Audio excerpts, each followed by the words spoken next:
সালাম আলাইকুম। ভাই, যুদ্ধ কইরা হইলেও ভোলা বরিশালের সেতু আমাদের ব্যবস্থা করে করতে হইব, ঠিক আছে।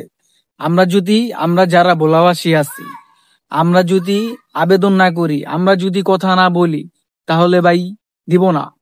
তারা চায় না যেন আমরা বাংলাদেশের সাথে সংযোগ হই, ঠিক আছে। আমরা কি সবসময় একটা দ্বীপের ভিতরে থাকবো? আমরা কি সবসময় লঞ্চে কইরে নদী পার হমু? আমাদের কি ইচ্ছা হয় না? ভাই, আপনার কি ইচ্ছা হয় না? ভিডিওটা যে দেখতেছেন, আপনার কি ইচ্ছা হয় না যে আপনি গাড়ি দিয়ে যাইবেন, গাড়ি দিয়ে আপনার একটা রোগীরে লইয়া যাইবেন চালু কইরা? তাহলে আপনারা বইয়া রইছেন কেন ভাই? আপনারা কথা বলেন, ঠিক আছে। কথা না বললে হইব না ভাই, ঠিক আছে। কথা না বললে হইব না, আমি বারবার কইতাছি, কথা না বললে হইব না। আপনার রাজপথে আসেন।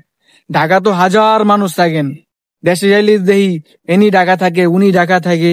আজকে মিছিল আসেন না আপনারা, মিছিল করেন। মিছিল না করলে ভাই হইব না, বুঝেন নাই? মিছিল না করলে হইব না। সবাই মিছিল আসেন, সবাই মিছিলে দাওয়াত, ঠিক আছে। শুক্রবারে মিছিল।